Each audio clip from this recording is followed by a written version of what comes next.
స్థానిక సంస్థల్లో బీసీలకు 42% రిజర్వేషన్ పెట్టిన దానికి హైకోర్టు స్టే ఇవ్వడంకు నిరసనగా ఈ నెల 18న రాష్ట్ర బంద్కు బీసీ సంఘాలు పిలుపునిచ్చాయి.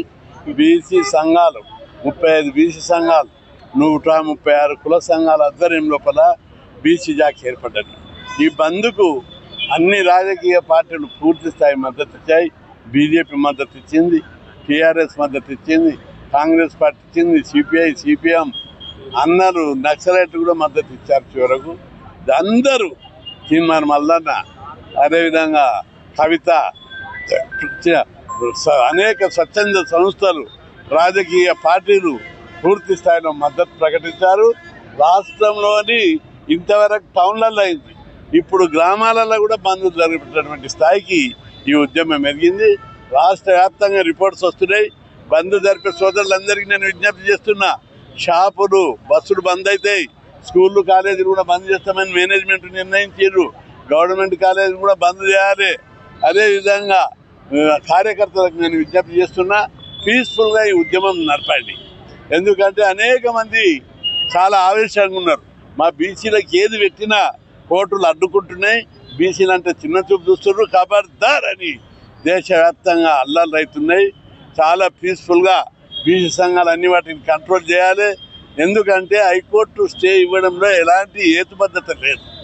ఎందుకంటే రాజ్యాంగబద్ధంగా జీవో నెంబర్ 9 విడుదల చేశారు. అంతేకాదు మొదటి రోజు స్టే ఇవ్వలేదు, రెండవ రోజు ఇవ్వలేదు. ఆ ఎన్నికల నోటిఫికేషన్ చేసినాక స్టే ఇవ్వడాన్ని బీసీలు జీర్ణించుకోవాలి. మా నోటికాడి అప్పటికే నోటిఫికేషన్ చేసినాక చాలామంది వందల సంఖ్యలో నామినేషన్లు ఇచ్చారు. మాకు నోటికాడి అన్న ముద్దను లాక్కున్నారు. 76 ఏళ్ళు బీసీలకు అన్యాయం జరిగింది. ఇప్పుడు అన్యాయంతో పాటు అవమానం జరిగిందని బీసీలు అగ్గి మీద గుగ్గిలం లాగా రాష్ట్ర వ్యాప్తంగా అగ్గి మండుతున్నారు. కాబట్టి నాతో సహా అందరు పెద్ద పెద్ద సంఘాలన్నీ కూడా హైకోర్టులో కేసుకు, అగ్రకులాల రిజర్వేషన్లకు వ్యతిరేకంగా చేసిన కేసుకు మేమందరం వేశాం. మా వాదన, బీసీల వాదన వినకుండా స్టే ఇచ్చారు. ఇది చాలా దుర్మార్గము. అంతేకాదు బీసీలు అంటే లెక్కలేనితనం ఉంది. అరే మాకు లోన్లు ఇవ్వరు, ఫీజుల రియంబర్స్మెంట్ ఇవ్వరు, స్కాలర్షిప్లు ఇవ్వరు, ఉద్యోగాలు ఇవ్వరు. ఆఖరుకు కొట్లాడి మేము రిజర్వేషన్లు తెచ్చుకుంటే దాన్ని కూడా మీరు జీర్ణించుకోలేకపోతే ఇంతకంటే అన్యాయం ఏముంటుంది?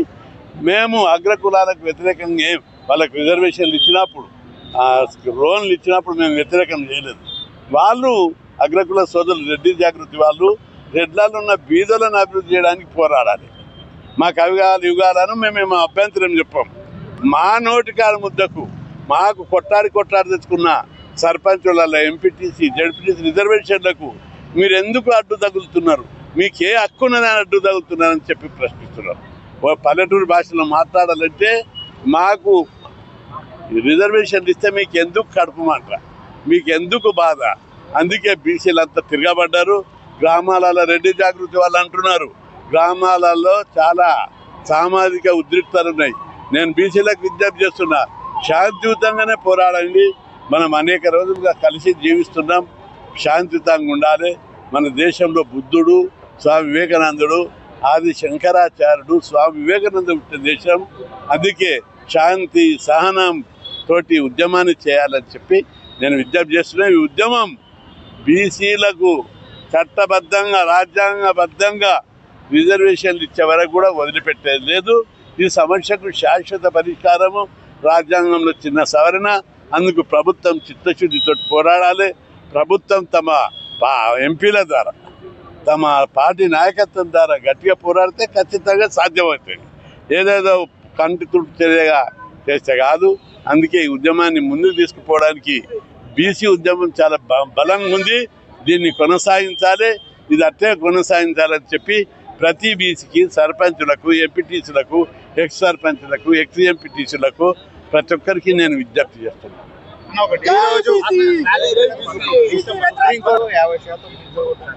సుప్రీంకోర్టు అదేమన్నా శిలాశాసనమా? రాజ్యాంగంలో ఎక్కడ ఉన్నదా? సుప్రీంకోర్టు దేశాన్ని పరిపాలిస్తుందా? నేను చెప్తున్నా, సుప్రీంకోర్టు దేశాన్ని పరిపాలిస్తా. మా హక్కు మా ప్రజాస్వామ్యం రేటిది, మా జనాభా ప్రకారం మా వాటా ఇవ్వడం మా హక్కు. సుప్రీంకోర్టులో కూడా రిజర్వేషన్లు పెట్టాలి. ఎస్సీ ఎస్టీ బీసీలకు రిజర్వేషన్ ఎవరి జాగిరి సుప్రీంకోర్టు. మాకు న్యాయం జరుగుతలేదు. కాబట్టి ఈ ఉద్యమం ద్వారా దేశం అంతా తల దించుకునేటట్లు చేస్తాం, భూకంపం సృష్టిస్తాం, బీసీలకు న్యాయం జరిగేటట్టు వదిలిపెట్టమని చెప్పి హెచ్చరిస్తున్నాం. రాజ్యాంగాన్ని అందుకే సుప్రీంకోర్టు దేశానికి అధిపతి కాదు, న్యాయం చెప్పాలి. న్యాయం మేము కూడా న్యాయం అడుగుతున్నాం, ధర్మం అడుగుతున్నాం. మా వాట మాకు ఇవ్వమంటున్నాం. ఇది అన్యాయమా?